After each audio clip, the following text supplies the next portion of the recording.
دیکھیے، اصل میں اگرچہ آپ نے اس جماعت کا نام نہیں لیا، لیکن میں سمجھتا ہوں کہ سبھی سمجھ گئے ہیں کہ یہ آپ تبلیغی جماعت کے بارے میں بات کر رہے ہیں۔ تو ہمارا ایک مستقل اصول یہ ہے کہ ہم جماعتوں پر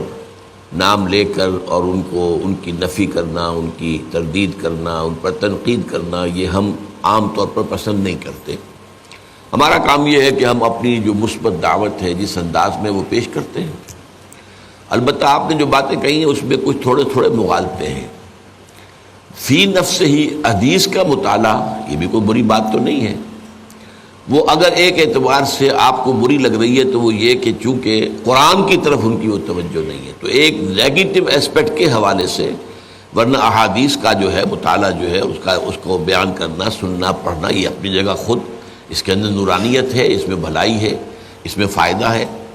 البتہ یہ ضرور ہے کہ اس کتاب میں ضعیف حدیثیں بھی بہت لے لی گئی ہیں، یہاں تک کہ موضوع احادیث بھی ہیں۔ یہ اصل میں یہ کہ نیکی کی ترغیب دینے کے لیے کسی زمانے میں لوگوں نے جھوٹی حدیثیں بھی گڑھی تھیں، محدثین نے اس کی پورا تجزیہ کیا کہ لوگوں کو یہ بتایا جائے کہ اس چھوٹے سے کام میں اتنا بڑا ثواب ہے تو لوگ اس کو کرنے پہ آمادہ ہو جائیں گے، لہذا جھوٹی حدیث گھڑ دی۔ تو اس کتاب کے اندر اس میں خامی اصل میں یہ ہے، حدیث فی نفسہ ہی، اور حدیث اگر صحیح ہے اور مستند ہے تو وہ تو نورانی ہے ہمارے لیے۔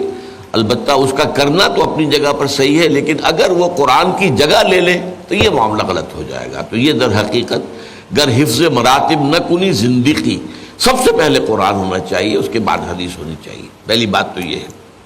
دوسری بات یہ ہے کہ ان کے ہاں اصل میں وہ سارا زور جو آپ نے دیا ہے کہ جب سب ٹھیک ہو جائیں گے اسلام کا نظام آ جائے، یہ بات غلط ہے۔ اس کی ہم تردید کرتے ہیں کہ اگر صرف دعوت و تبلیغ سے اسلام قائم ہو سکتا تو حضور سے بڑا مبلغ اور داعی تو کوئی نہ ہوا ہے نہ ہوگا۔ جب حضور کو بھی اپنی دعوت کے بعد اور دعوت کے نتیجے میں جو آئے انہیں منظم کر کے جماعت بنا کر اور پھر باطل سے ٹکرایا نہیں حضور نے، اور پھر جنگوں کی نوبت نہیں آئی، اور جبکہ ان لوگوں کو بھی یقاتلون فی سبیل اللہ فیقتلون ویقتلون اس مرحلے سے نہیں گزرے، قتل کرتے بھی ہیں، قتل ہوتے بھی ہیں۔ غزوہ بدر میں 70 جو ہیں قرشی مارے گئے اور 14 صحابہ جو ہیں شہید ہوئے۔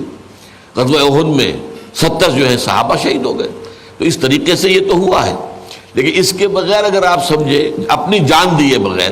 کہ آپ اسلام دنیا میں نافذ کر دیں گے تو وہ انہونی بات ہے۔ وہ بھی گویا کہ ایک اعتبار سے سیرت النبی کا صحیح مطالعہ نہیں ہے، اور اس سے در حقیقت، اور اس میں بھی یہ ہے کہ وہ نہی عن المنکر کی بات نہیں کرتے ہیں، بلکہ صرف جو ہے فضائل کے حوالے سے، اس کتاب کا نام بھی یہی ہے، فضائل۔ تو فضائل کے حوالے سے نیکی کی تلقین تو کرتے ہیں، لیکن ہم یہ کہتے ہیں کہ ٹھیک ہے اگر کسی کی تلقین سے ایک بے نمازی نمازی بن جائے، روزہ نہ رکھنے والا روزہ رکھنے لگے، داڑھی شیو کرنے والا داڑھی تو اچھی بات ہے، بری بات تو نہیں ہے۔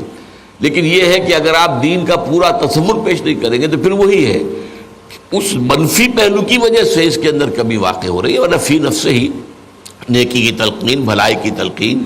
اگرچہ اس کے اندر معاملات کو بھی لانا چاہیے جو وہ نہیں لاتے، پھر سیاسیات کو لانا چاہیے، نظام کو لانا چاہیے۔ سب سے بڑی بدی جو ہے وہ نظام باطل ہے، نظام کفر ہے، اس کی نفی ہونی چاہیے، اس کے خلاف جد و جہد ہونی چاہیے۔ تو یہ ہے وہ چیزیں کہ جو کچھ ان کے ہاں نہیں ہے، اس کی وجہ سے جو کچھ وہ کر رہے ہیں وہ میرے نزدیک محدود سا ہو کر رہ گیا ہے، لیکن یہ کہ بہرحال پھر بھی کسی نہ کسی درجے میں فائدے سے خالی نہیں ہے۔ اب جو لوگ فرض کیجئے کہ ٹیلی ویژن پر بیٹھے رہے اور گھنٹوں لگا دیں، اب وہ اگر مسجدوں میں بیٹھتے ہیں اور وہاں پر جا کر جو ہے جو ذکر کرتے ہیں یا کچھ اور کرتے ہیں، رات کو مسجد میں سوتے ہیں اور صبح کو جو ہے تہجد کے وقت سب جاگتے ہیں، تہجد پڑھتے ہیں، تو یہ کام بہرحال نیکی کے ہیں، اچھے ہیں، تو ہم ان کی اس طریقے سے مطلق جو ہے مخالفت اور تنقید نہیں کرتے۔